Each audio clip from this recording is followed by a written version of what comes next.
Are you craving a local neighborhood family sports bar and grill in the heart of Tempe? Then look no further than 5-Star Dive Bar and Grill, located at 1807 East Baseline Road, number 101, on the corner of McClintock and Baseline on the southeast corner. At 5-Star, we have everything you're looking for in a neighborhood bar and grill, including signature burgers and sandwiches to dive bar appetizers, hot dogs, and more. With 3 pool tables, 2 dartboards, and several arcade games, we have everything for foodies and gamers too. But most of all, we have 48 TVs and not a bad seat in the house or patio, so you will never miss a moment of your favorite team or fighters. So come check us out today and have your new neighborhood bar and grill tomorrow. Come see yourself today at 5-Star Dive Bar and Grill. What's good, y'all? Welcome to the first episode of the King of the Game podcast. I'm your host, AC. We got Chuck executive producing. I'm here with my first guest, Kyion Graves. What's good, bro? Thank you for having me, man. I really appreciate it. Of course. We're glad to have you on the first episode. So the first question I want to go into is kind of like your background. So where'd you grow up? You grew up in the area? Out here, Mesa, Arizona. I've been everywhere. I've been out in Glendale, been all around Arizona. I lived out in California for a little bit, but mainly here. So when you were playing football when you were young, I heard that, you know, you had some buzz and then you left AZ. Didn't you go to California? You played there? How did that go? What was the thought process behind going there? I feel like it changed my game and it formed me into the receiver that I am today, because without that, I wouldn't have got that dog that I have now, because at practice, they pushed me every single day. And it was like the competition level was always high, and I had to get to that level every single day at practice. So I feel like that really like molded me into where I'm at now. Key, so just going back, like where did you start? Like what got you into football? So basically I think I was like 5. I played flag and I was killing everybody, like just flat out. And then I just decided, me and Pops was just like, all right, let's go to tackle. And obviously first year was horrible because I didn't know, I was scared of contact, all that. What grade? Second year I was playing quarterback. What grade did you start tackling? Don't even remember.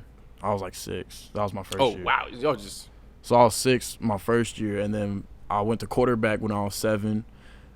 Did good that year, and then just kept going on from there.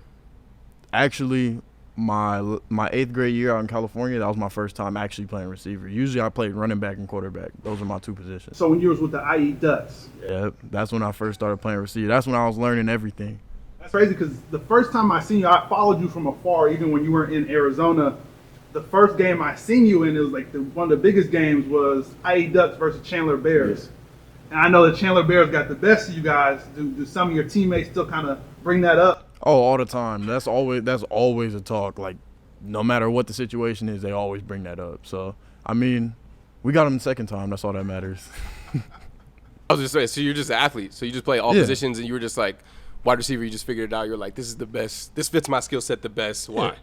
I just felt like with my speed, with my routes, with everything, I just felt like that was where I needed to be. I mean, I was a consistent catcher, and I really didn't know how to run routes like that. At 8th grade, I was just still learning, so I felt like with how I was catching the ball, I was like, I got to stay out here. Did playing quarterback help you kind of understand receiver from a different perspective? Oh, yeah, for sure. I mean, obviously you have to know every play on the field as a quarterback, right. So, I mean, it helped a lot. And so you feel like when you went to California, the game over there changed how you like perceived it. Like you needed that switch up, that going to California to make you that dog. Oh yeah. It was just the level of competition that was over there, or what specifically about the gameplay in California that's different from AZ? Every single day. So I had 7-on tournaments when I first got out there. Note to self, don't know how to play receiver like that. They just threw you in the fire. People like Damani, Larry, all these people that I see. It's like, it's eye-opening. You like, I've never seen this much talent in one place before. So it's like, it's just all different. And like I said, I had to take my skill set. I had to move it up, because if I didn't, then I'm going to get lost in the shuffle. So then when you moved back here, you felt like it was just game on? I felt like it was easy. I felt like it was just, like you said, open season. It was hunting. I was like, I'm out here. I'm curious, because I know you said California brought that competitive nature out of you. This is for on the record. You don't have to answer it. Do you talk trash on the field? I know the answer to the question, but do does Kyion talk trash? No, not really. I mean, obviously, if people like to do some stupid stuff, like push my helmet down after a tackle, obviously I'm gonna get up and say something. Competitive games like Hamilton, sometimes I do say a little something, but other than that, I keep my mouth shut and play the game, because that's how I feel like it needs to be played. Yeah, definitely. Yeah, man, that's crazy. I think because I had a chance to see you as a freshman also at Chandler, and I was just like, man, it was no disrespect to anybody in the state, and I was just like, man, he knows how to run routes, fast, tall, like got everything for a receiver, and I'm like, man, he's on the freshman team. You know, it was crazy. And then they brought him up to varsity for the playoffs, and I was like, man, he's going to be somebody to watch out for. So I'm glad to have seen him the first 3 years here in Arizona in high school, and then the fourth year for your senior year. What you got planned? I got planned. I want to break 1,000. I mean, last year I had 500 on half a season. Obviously, got hurt in the playoffs. My sophomore year I had 800, and that's still a barrier I need to break. So this year, that's what I'm aiming for. I want to get out the season healthy and at least break 1,000 and try and break some records this year. What does it mean to be following the footsteps of Chandler receivers like Gunnar Romney and N'Keal Harry? Do those people cross your mind when you're thinking about being one of the greats at Chandler, or you're just trying to be the best version of you? It does to an extent, because obviously I'm trying to do what they did better. So, like, it's all respect to them. I love Gunnar. I've never met N'Keal and all them, but it's all Johnny Johnson. Yeah, right. But, like, my thing is I want to be better than what they did. Right. That's always the plan when you come in somewhere. Just like when I go to Ohio State, I want to be better than whoever was there before me. That's how it is. Yeah, like you're following at Ohio State, you got people like Ted Ginn, Santonio Holmes, like not undersized, but not the tallest receivers in the world. So how does that fit into your game, and what does it mean going to Ohio State and trying to follow in the footsteps of some of those receivers? What does that mean to you? I mean, it means a lot to me. Those are some great receivers that you named, especially like people like Chris Carter and all them. I mean, it means a lot. One thing I want to add, because Ohio State, even if you look at their receiving core now, Chris Olave, Garrett Wilson, the guys on the bench, 5-star, G. Scott, Jackson Smith, those guys are legit. But I know that you have that competitive nature. You believe in yourself, that you can go in there and compete. Do you ever shy away from competition? Never. I mean, the thing about Chandler is the reason why I love Chandler so much, and Coach G and Coach Carp and all them, I have to be on top of my game every day. Even at practice, if I go out to practice, start dropping everything, they will pull me so faster than you can believe. If I start messing up routes, plays, missing blocks, they'll take me out fast, and they don't care. And so that's the thing about it. It's brought that, okay, I got to be on top of it every single day, no matter what the situation is. Because if I'm not, my spot's at jeopardy. So that's why I kind of mess with Ohio State, because obviously you have people like Emeka, Marv, Julian, Jackson. You got all these people, and it's like you have to stay up to their level, and if you don't, then what are you doing? Yeah, I mean, I respect it, because the one play that I always look back when I think of Kyion is state championship game versus Chandler this past year. Not 100%. He wasn't 100%. 60. Yeah, you're like, I'm gonna let you. Just came off of sick. Yeah, came off of being hurt. First play of the game, he 10%. That's what you said. Yeah, 10%. 10%. First play of the game, he pancakes the corner, and that block helps lead to an 80-yard rushing touchdown. First play of the game. You got the clip? I got the clip. Roll the clip. Roll the clip.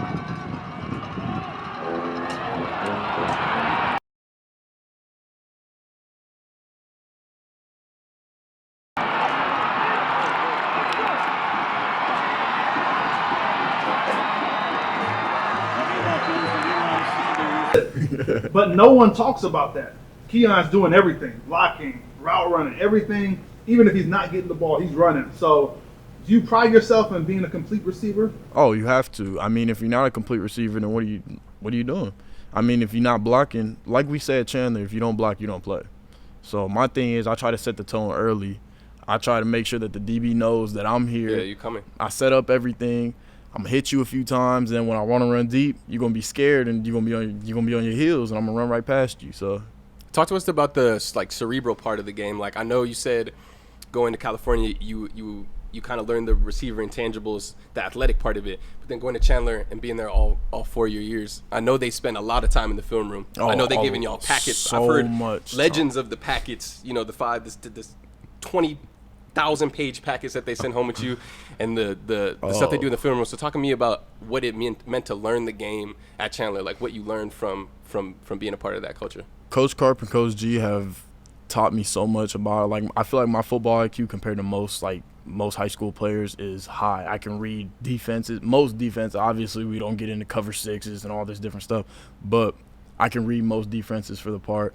And like I said, that elevates my game to a certain point that most high school students don't have. Right. And like I said, all I can do is thank them for that. Because most people watching football, they're not understanding that the players on the field, it's not like the coaches are telling them what to do and they're just out there like the athletic pawn just doing it. Like they're out there analyzing what's going on the field. Like when you get up to the line, you're not just getting on looking at the ball. You have to look up, look at the defense, look at everything, see what they're doing, see what the safety is doing, see if they're gonna roll, see if they're gonna stay there. Like, it's a lot to it. It's like your mind's a computer and you're like it's moving at 1,000 miles per hour in the middle of a game.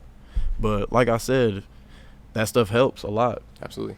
I know we were talking about rankings a little bit earlier. One of the main questions I wanted to ask you is, does that kind of stuff concern you? Not at all. I mean, like I said, I've come from the bottom, and now I'm getting to the top, and the only place I want to end is at the top. But rankings don't really mean too much, in my opinion. Like, you're aware of them, but they're not actively impacting your decisions. No, never. Because like I said, Coach Hart, he came and found me. I was a 3-star receiver after my sophomore year, still like 86 in the country, 83, whatever it was.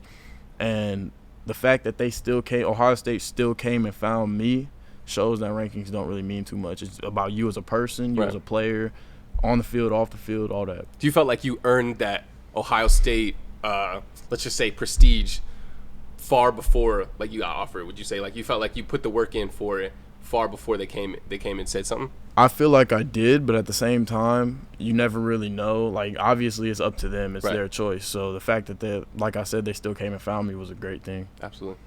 Let's go back, because before Ohio State, you were committed to University of Arizona. And as a former Arizona State alum, I'm happy to see that you didn't go to University of Arizona. Talk about that decision. Was it easy to kind of go to Ohio State? Because I know there was a coaching change, and I know you were fully committed, but talk about that. I mean, after kind of what happened with Coach Sumlin and all of them, I kind of just pulled back, and not saying that made my decision easier because like Coach Sumlin's like family and all of them, but it kind of paved the way for where I was most likely gonna go, because right when a big school comes knocking at your door like that, you can't just turn around, especially when you're committed, you're not that highly rated at all. And the fact that they still came for me and still offered me, that means a lot. Did Hartline tell you like what caught his eye to offer you? Really, how I am off the field, how I am on the field too, how I carry myself, how much separation I get, what I can do with the ball in my hands, just the simple stuff. Okay. Yeah, it's crazy, man, because I had a chance to kind of see everything from afar, right? Like, you know, I was like, man, it felt like yesterday where you were just a freshman, you know, running a punt return against Hamilton and then telling the camera, you know, they got to worry about this for 4 years. So. You got that clip too? I got the clip. Hey, roll that clip. I want to see that for sure. Good job. Good work. Come on. Good work. Good work. Good job. That's the next 4 years. But no, man, it's great to see that type of progress, and I think you've built yourself a nice market too. I feel like out of all the players in Arizona, marketability wise, I feel like you're going to have the best opportunity, at least as of right now, for NIL once you go to Ohio State. Oh, yeah. So I'm excited to see the next steps. Yeah, going into that topic, how do you think you know the new ruling? So how do you think you'll be impacted by that? Like, what do you think personally you'll be able to do with that? I know it's kind of a new process, so you probably hadn't had that much time to think about it. But what do you think? Like, how do you think you'll be personally impacted by that? I feel like it'll. I mean, obviously, college money is nothing like NFL money, right. So you can't get your head wrapped around that. But at the same time, I feel like it gives more than us nothing. college players. Yeah, true that. It gives us college players more of like, how can I say it? Like, I guess freedom. Right. I'm excited to again, I'm going to go back to senior year. Going into Chandler's quarterback situation. I'm sure you've answered a lot of questions about this. Like, do you feel confident in the situation that there is Is there a guy yet, or they haven't named one, or is it behind the scenes? It's kind of still 3-way. We start a different one every practice, every single one. One day Ethan might start, one day Blaine might start, one day KJ might start. So it's always switched up every day, and it's not really like one-sided. So once that's figured out, we'll know. So right now it's just kind of up in the air. That hasn't been, I guess, official yet. I mean, yeah, I feel confident in it. Obviously, those three people are my guys. So whoever is in there is gonna get the best. Yeah, one thing I do know is I had a chance to see them during the showcase, and one thing I can say about their quarterbacks is the first person they look for is Kyion. First person they look for. As long as he out there, Look downfield. Yeah, Throw. they're gonna be all right. They throwing it up, so. The ceiling for college players to make money from the actual university isn't that high, like you said, but each player's individual ceiling, like because you're a more marketable player, like you have the ability to go make more than all the other people in the state, like wherever they go. You know what I mean? Like you'll be able like, personally, you'll be able to do whatever Kyion can do with his brand. You know what I mean? Yeah, because so does that excite you? Like, do you feel like you'll be able to take that off? I feel like I could take Arizona to the next because my market is here in Phoenix. So, like I said, being not too big of a town, but not too small of a town, I feel like I could build my brand a lot more than most people. Right. And being well known and like you say, having people in the younger generation, you know, kind of following you and looking up to you, like that's going to be a big step for when you're able to build your brand. People are going to be looking and staying tuned for you and AZ. So I'm excited for that. Do you want to talk about the opening from last week? Yeah, let's talk about that, man. How was the experience? Like, who did you have a chance to play with that you've been waiting to play with? I know that quarterback was one of them because we had talked about that, but just talk about your full experience. Really, it was just fun. I mean, obviously, a bunch of gear. I mean, all my people was out there. I had CJ Hicks, Quinn, Desan, all these people were out there, and I was just out there enjoying myself, having fun. Were you also trying to recruit other players that were uncommitted? Is that a question? Yeah. Oh, you know it. So how does Kyion pitch? Right. Yeah. What's the Kyion pitch? Give it to us right now. We want to know. What's the pitch? I tell them that, one, we're going to win national championships, obviously. But I tell them it's the competition level. So when you got, mostly DBs too, when you got a bunch of 5-star receivers at a school, where else would you want to go to guard those receivers? Because the only thing you're going to do is get better going against people like Jax and all them. Yeah. So I tell them, I'm like, because it's a safety, you know who it is. But I tell them, I'm like, you know where you can get better at. You know where the competition level's high. You know what we're going to do in these next few years. So that's mainly my pitch. I know that player also has some other Big 12 or Big 10 offers. You tried, well, I guess competing against Ohio State wouldn't be the best idea, right? Not at all. Okay. Not at all. Yeah, it might be wise of them to take you up on your offer, but it's either kill or be killed. That's the way it's gonna go. Talk about this quarterback, man, Quinn Ewers. I mean, everybody's talking about him. I seen him on Pat McAfee's show. I mean, he's all over the place, man. Who is he? Quinn is the most. I can't even explain it. He's just the type of person. If Quinn walked in a room, if he walked in a room, you would not know he's the number one recruit in the nation or ever, just because of the type of person he is. He doesn't walk around and tell people, "Oh, well, I'm the number one player in the nation." Blah. Humble person, great person to be around, and like all the times that I'm with him, it's just fun. Is he funny? Yes. Okay. Yeah.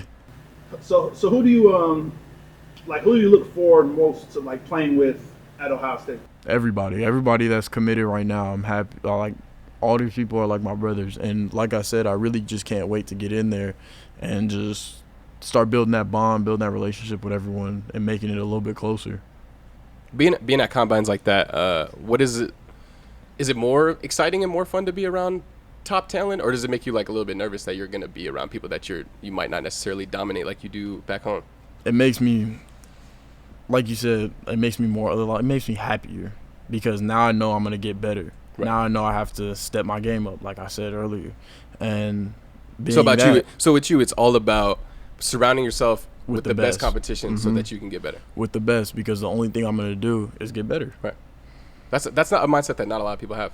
Not a lot of athletes chasing people. Who can I play that I'll definitely be able to dominate on a consistent basis? Because it looks good on Instagram and Twitter. That's why I don't want that. People might duck in Ohio State to go to a lesser school so that they can dominate. That's what most people do. And that's not you. Nope. That says a lot.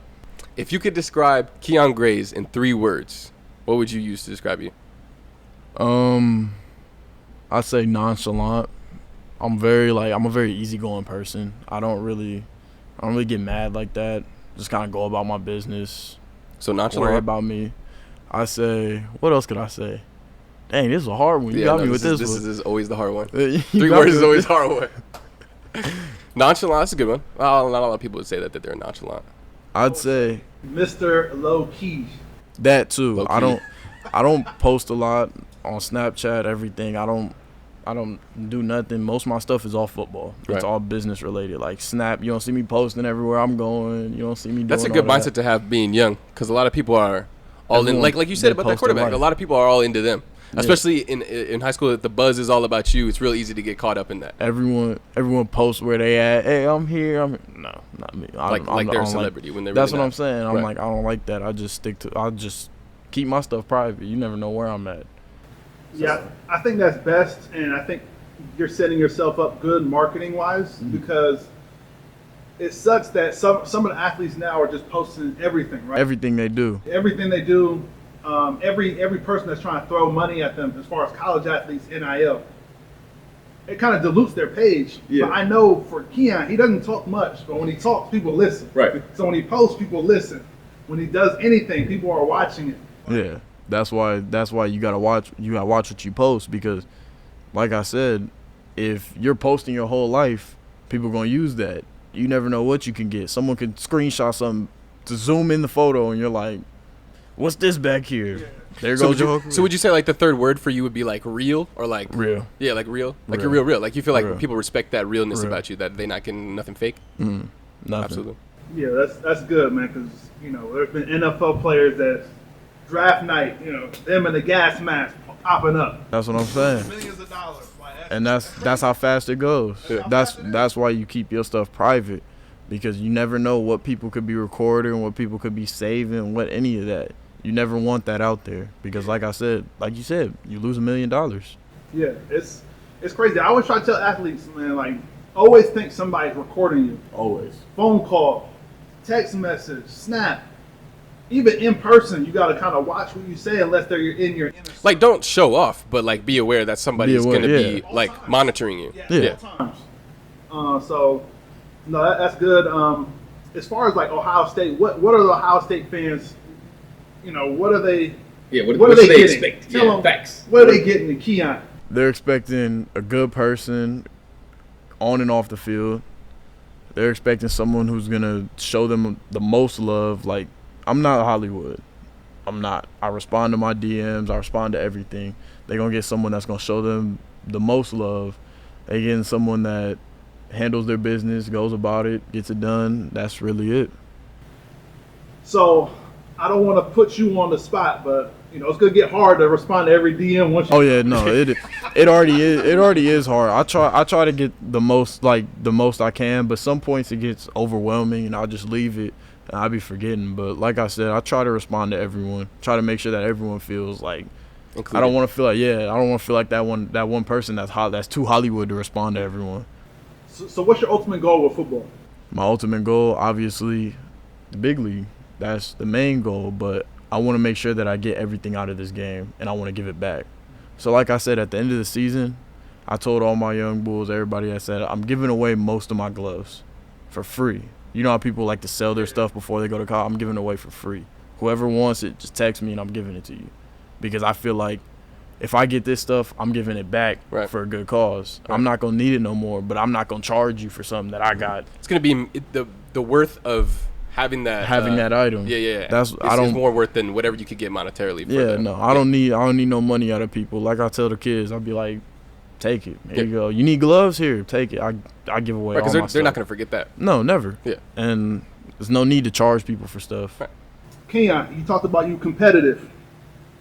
You don't back down from any challenges, right? Mm-hmm. So do you think Actually, I'll let you go. I was gonna say, if you're real competitive, we got a little competition that we have here on the podcast, a little special special activity, special competition here, courtesy of 5 Star Dive Bar and Grill. We got the little basketball pop-a-shot. You think you can? We might have to go a little one-on-one on this. You think you can beat me? Now we have to. Absolutely. Now we have to. Bet, let's make it happen. If you want to see the full competition between me and Kyion, make sure you subscribe to our YouTube channel at King of the Game. I want to give a quick shout out to 5 Star Dive Bar and Grill for giving us the location to come here and record this podcast. Make sure you check them out. They're in Tempe. Make sure you check out the podcast on platforms Apple Podcasts, Google Podcasts, and Spotify. Check us out. All right, bet. Let's get it started. Let's get it cracking. Man, I gotta warm up. Man, it's 2 feet away. Still warm up. Kyion say he don't back down from a challenge, man. We get the pool table though. Uh-oh. Oh no, hey. Uh-oh. I didn't sign up for all that. Uh-oh. I didn't agree to all that. That might be all you. That might be all you, big time. Actually, nah. Nah, don't do that. Don't do that. I feel like I got Hold on, who's going first? Oh yeah. Nah, you go ahead. I want to match you. Okay, yeah, so it's you the host of the show, so you gotta go first, man. gotta match you. All right, I guess. I need to see This this. is your dollar. I need to see this. Ugh. People gonna take away my basketball credibility as soon as I get beat. If you go 50 or more, What It's just instant. You got all the best. classic. Okay. If you get 50 or more, I'm not even gonna try. I don't even know how many I'm gonna get. Dang, you really fumbling. Don't one-handed. Don't one handed. How am I supposed to make him? Don't one-handed. I'm gonna make. Hey, Show me some form. I'm not showing no form. Let me see some form. I'm not showing no form. Dang, come on. Uh-oh. Dang. Oh Yeah, this is not good.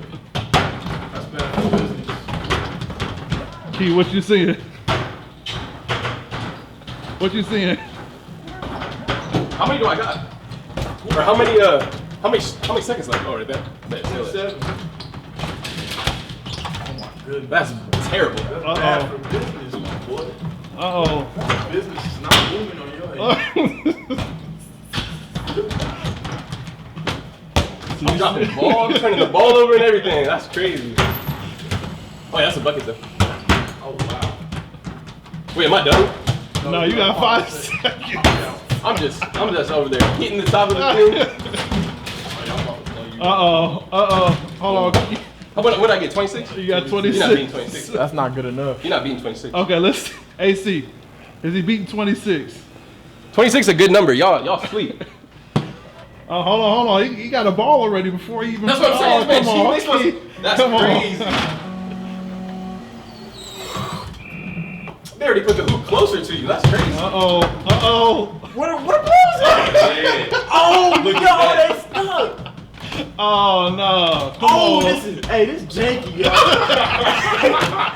Hey, hold on, this is janky, yo. I shot the lights out of Yo!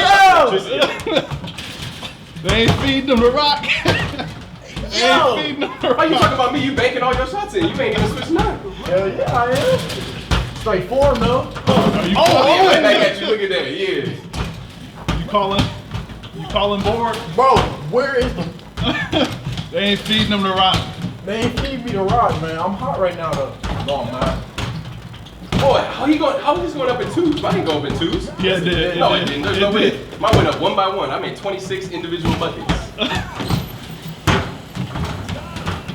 Oh, that's moving? Yeah, it goes back.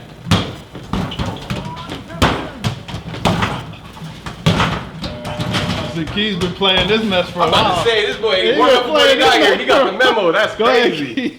Tell him, Hey, Key. 39. Tell him. You want your dollar back? I went easy on you. First guess, you know.